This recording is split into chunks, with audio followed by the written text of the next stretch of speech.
Y'all know how I started off. Welcome back to another episode of Really, Really Uncensored Talk. This is your boy K Rock, and I'm back with another one. You already know.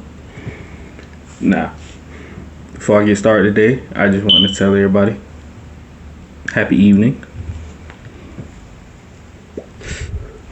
You know, it's kind of late, so I figured I'd post a little late video for y'all. Alright, so y'all know me. Like I said, man, I search all over the internet for everything. And I be trying to find like any and every little thing to talk to y'all about. Something that'll pique my interest. So this story here caught my eye. It's crazy, man. I'm telling you, I'm just gonna dive straight into it for you. Alright, so there was this couple named Barry and Suzanne Morphew. Now, the name kind of sound like Morpheus from the Matrix, so that was the reason why I kept diving into it. So apparently on the 10th of May, Suzanne went missing. Apparently went on a bike ride somewhere in Mayville.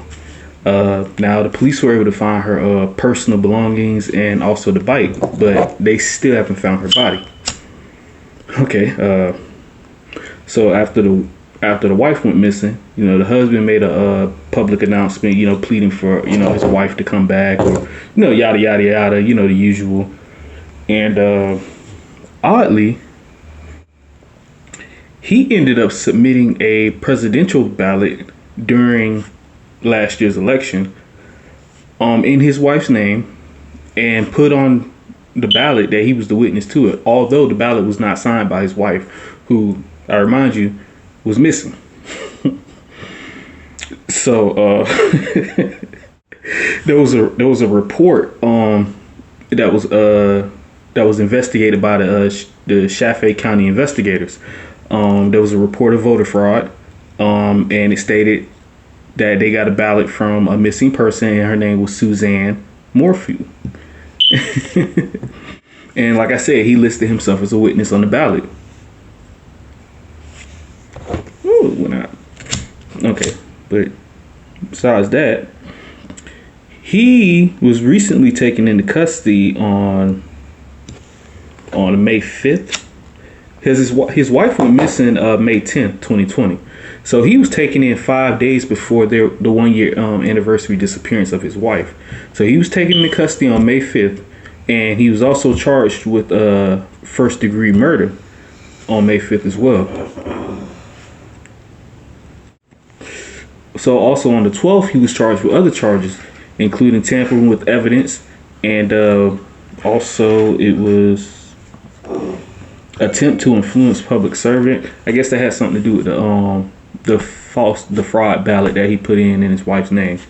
But anyway, as you know, the investigators, they took the evidence, they took the ballot, and they're using it as evidence. Although this is a very, you know, difficult case, you know, obviously because you still got a missing person, they haven't found her dead body. They haven't found the body of Miss Morphew yet. The DA said that they're confident. The DA actually said in a public statement public interview, that they're very confident in the evidence that they have so far. So obviously they got other evidence, and the more information I find out, the more I'm gonna get to y'all. But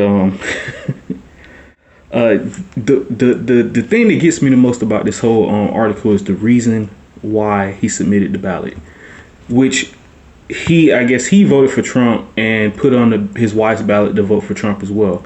So I guess, you know, he said he wanted to vote for Trump. He wanted Trump to win. That was the reason why he submitted the ballot.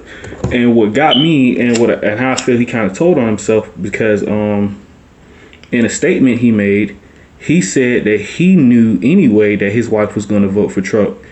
Basically, he said he knew that his wife was going to vote for Trump anyway. So it's like you're speaking in past tense of your wife as if you already know that she's gone or she's dead. And that's what most people get themselves away when they're talking.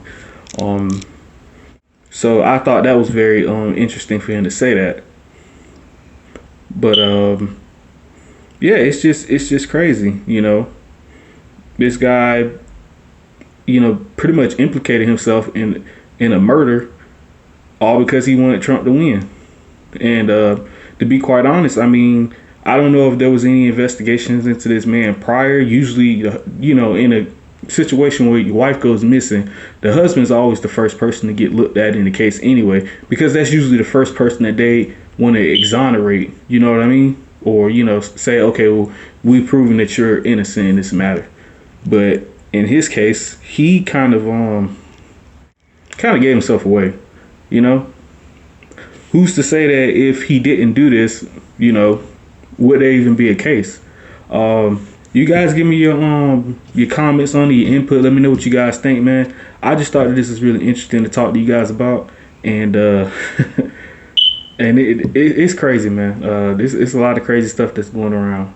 And if you want to know what this happened at, this took place in Colorado. So I'm in Florida, so obviously it happened nowhere near me or anything like that. But anyway, appreciate you guys for tuning in with me, and thank you guys for tuning in to another episode. And I will definitely have more content for you guys soon. All right, love.